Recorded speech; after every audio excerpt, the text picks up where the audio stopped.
Ya llega Femi Diversa, chiques, un programa para que veas todo con lentes de colores. Prendete, no te lo podés perder.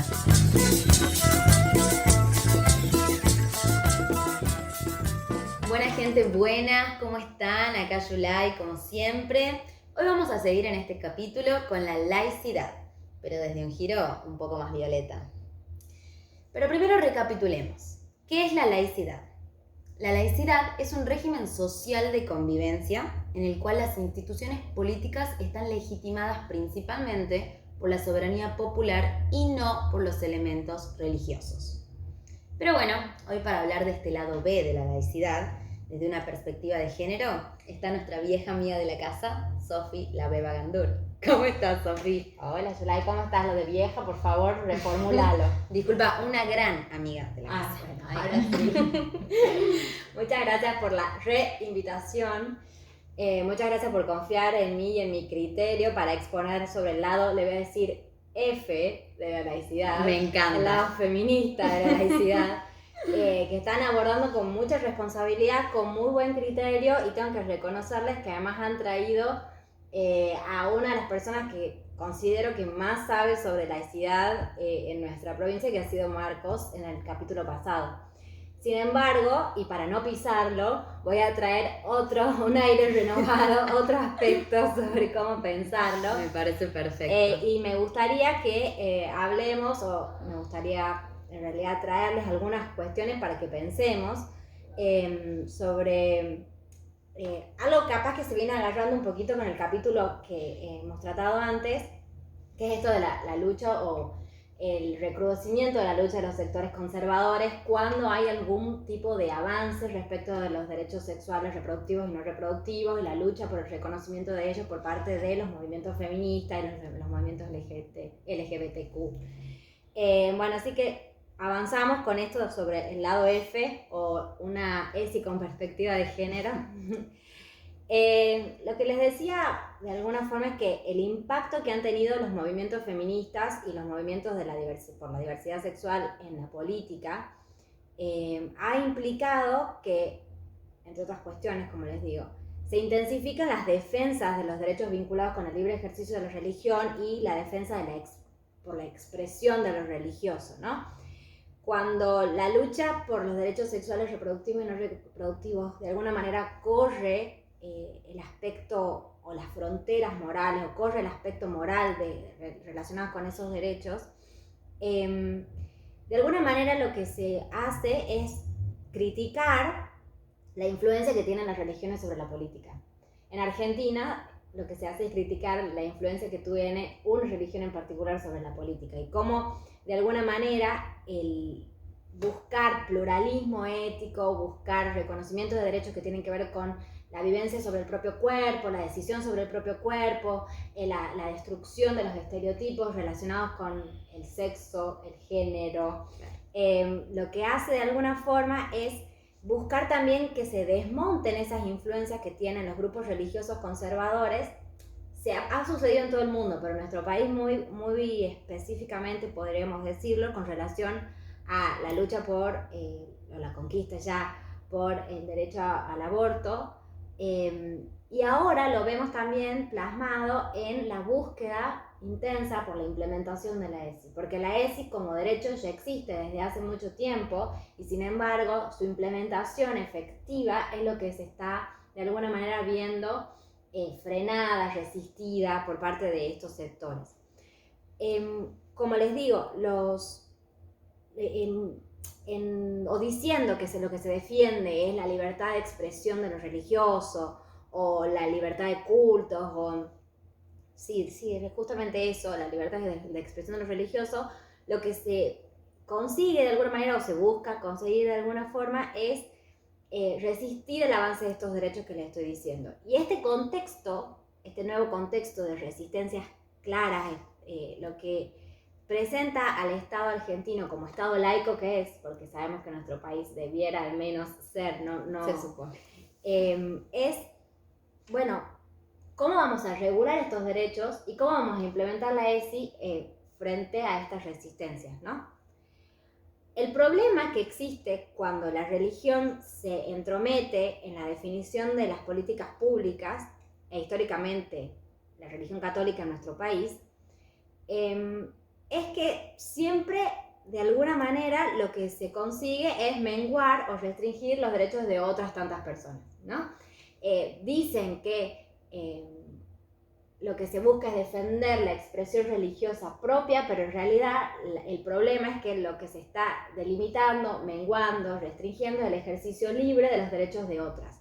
Porque la implementación de la ESI, la lucha y en realidad la legalización del aborto, la ley de identidad de género, en nada han restringido el ejercicio de los derechos de las personas religiosas, en absoluto.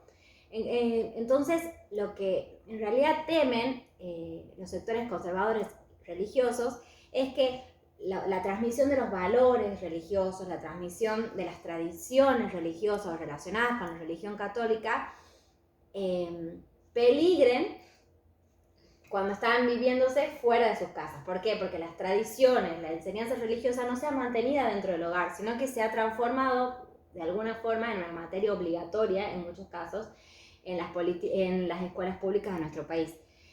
Además de que las prácticas diarias de las tradiciones relacionadas con lo religioso también se dan en los recintos escolares, porque hay misas, hay rezos, hay veneración de imágenes, claro, hay festividades que tienen que ver con lo religioso que se practican en las escuelas públicas, en los patios, en sus aulas, la bendición de la mesa, los alimentos. Entonces la introducción de la educación sexual integral en las escuelas se ve como esto, ¿no? Como una amenaza a esa transmisión de valores religiosos, a esa permanencia o ese status quo de las tradiciones religiosas, y a su vez también padres y madres de niños, niñas y adolescentes lo entienden como una amenaza a su derecho de profesar una religión y de transmitírselas a sus hijos y a sus hijas, ¿no? Sí. Esto es clarísimo en eslogans como los que hemos visto en nuestro país, o en campañas, que se han traducido en campañas, ¿no? En nuestro país, llamada "Con mis hijos no te metas", hashtag "Con mis hijos no te metas", que surge en Argentina luego de que trascendieran algunos comunicados de la Iglesia Católica y de la Iglesia Evangélica que rechazaban las reformas que proponía la Ley de Educación Sexual Integral. En ese caso, los conservadurismos religiosos se han encolumnado detrás de ese eslogan, ¿no? Y argumentan que la educación con enfoque de género o la educación con enfoque de diversidad sexual atenta con la patria potestad de los padres. Eso de yo tengo soberanía sobre mis hijos y mis hijas, como si fueran un territorio a colonizar, como si fuera una propiedad. Crían a sus semejanzas. Tal cual, yo soy quien tengo derecho a transmitirle valores. Nuestros valores familiares tienen que ver con la vida religiosa, y todo lo que tiene que ver con la educación sexual integral pone en peligro la permanencia de esa... Lo que ellos culminaron como padres. Exactamente, lo proyectado y que ellos han logrado como madre y padre al momento de educar a sus niñas, niños y adolescentes. Es decir, mi propia cosmovisión es impuesta a mis hijos y a mis hijas. Usted educador, Estado educador, con eso no se meta. Se olvidan en estos casos que la educación sexual integral lo que hace es promover valores democráticos que en nada atentan con la vida familiar, pacífica, la convivencia de un pluralismo religioso, la convivencia de esa familia misma insertada en una sociedad a la que se le va a respetar, en la que se va a respetar cuáles son sus decisiones respecto de su vida religiosa, ¿no? Entonces, incluso también la ley de educación sexual promueve el respeto por los valores relacionados con la familia, con el autocuidado, con la defensa con el propio conocimiento, con la defensa de lo propio, de lo que con la autodeterminación. Entonces, lejos de hacer peligrar lo que creen que han logrado lo que han logrado inculcar en sus hijos y sus hijas, si sus hijos y sus hijas están convencidos, convencidas respecto de esa tradición y de esos valores y de esas enseñanzas, lo que van a seguir respetando, digamos, porque no se impone ninguna cosmovisión particular, ninguna moral sexual particular, ¿no? Al contrario, se pretende respetar a todas ellas. Lo que decimos con respecto a esto es que la profesión libre de la fe o la creencia propia no es incompatible con la educación. ¿O sí? No, para nada. Se ve una estrategia claramente política, un activismo contrario a la laicidad estatal en estos casos, y buscan que las políticas públicas usen el discurso que está relacionado con lo jurídico, con el discurso de derecho, el discurso leguleyo, para encubrir en realidad lo que llamamos dogmas de fe. Y lo que Marcos decía, con el dogma de fe no se puede discutir, porque el dogma de fe es un dogma, claro. No podemos argumentar en contra de lo que dice Dios, porque lo ha dicho Dios, dice Marcos, ¿no? Entonces lo mismo, por muy valiosos que resulten esos dogmas, bueno, el problema es que no pueden guiar una política pública como es la educación en nuestro país. Lo mismo pasaba cuando hablábamos de objeción de conciencia, con el objeto, con la afán, o en realidad, con la imagen de protección de los derechos propios, de las propias convicciones. Lo que se termina haciendo en realidad es restringir el ejercicio libre de un derecho reconocido. Obstaculizarlo. Y obstaculizarlo, exactamente. ¿Cómo estás aprendiendo? La verdad que aprendo un montón con vos cada vez que venís. Gracias, pero no, aprendemos con el podcast, que nos enseña un montón a todas, y a todos y todas. El tema entonces es que el eslogan con mis hijos no te metas también está atravesado por un uso despectivo que se hace de la frase o de la terminología de ideología de género. El término ideología de género, como vos sabés, está siendo, como te digo, utilizado en forma despectiva por sectores conservadores, pero se viene haciendo desde hace mucho tiempo. Y te cuento para que tengas un dato de la historia. Por favor, es desde en 1995 cuando se acontece la Cuarta Conferencia Mundial sobre la Mujer. Se introduce por primera vez las ideas de que, bueno, las políticas públicas debieran tener un enfoque de género. Entonces, en contra de eso, empiezan a salir artículos periodísticos y artículos científicos, que decían que introducen el término ideología de género como un término, como una construcción teórica científica que buscaba destruir a la humanidad, acabar acabar con todo lo conocido y bueno de nuestra sociedad. Entonces, a partir de entonces, desde los sectores conservadores se dice que la ideología de género, y acá traigo expresiones así transcriptas, ¿no? Textuales. Amenaza con destruir la creación de Dios, porque feminiza al varón y masculiniza a la mujer. Porque la naturaleza definió en el hombre pautas de conducta que resultaran, esto es genial, exitosas para su supervivencia y para los fines para los cuales Dios las ha creado. Increíble, ¿no? Es un horror. Claro, biologicista y hipersexualizado. Totalmente. Pretende destruir la infancia, y acá es cuando se mete con ESI. Claro. Pretende destruir la infancia, promueve la creación de niños sin derechos. Al contrario, justamente de lo que entendemos que es la ley de educación sexual, ¿no? Sin sexo que les defina, porque el sexo nos define, aunque paradójicamente hipersexualizados. Claro. Troceados en el vientre de sus libres y emancipadas madres. Ay, estoy transmitiéndoles textualmente lo que dicen. Sin dignidad humana, cosificados, mercancía objeto del capricho de los adultos. Esto... Mercancía. Sí, porque sabemos que los fetos son objeto de compra-venta. Ay, no. Son privados de su infancia, dicen, de su inocencia, porque también tiene esto, ¿no? El sector conservador concibe a los niños, niñas y adolescentes prácticamente como objetitos que todavía no tienen, claro, son objetos que todavía no tienen conciencia real de lo que son. Entonces debemos introducirles en sus cabezas un montón de ideas que como adultas y adultos entendemos que son los mejores, y cuando mágicamente cumplan 18 años van a estar convertidos y convertidas en personas de bien.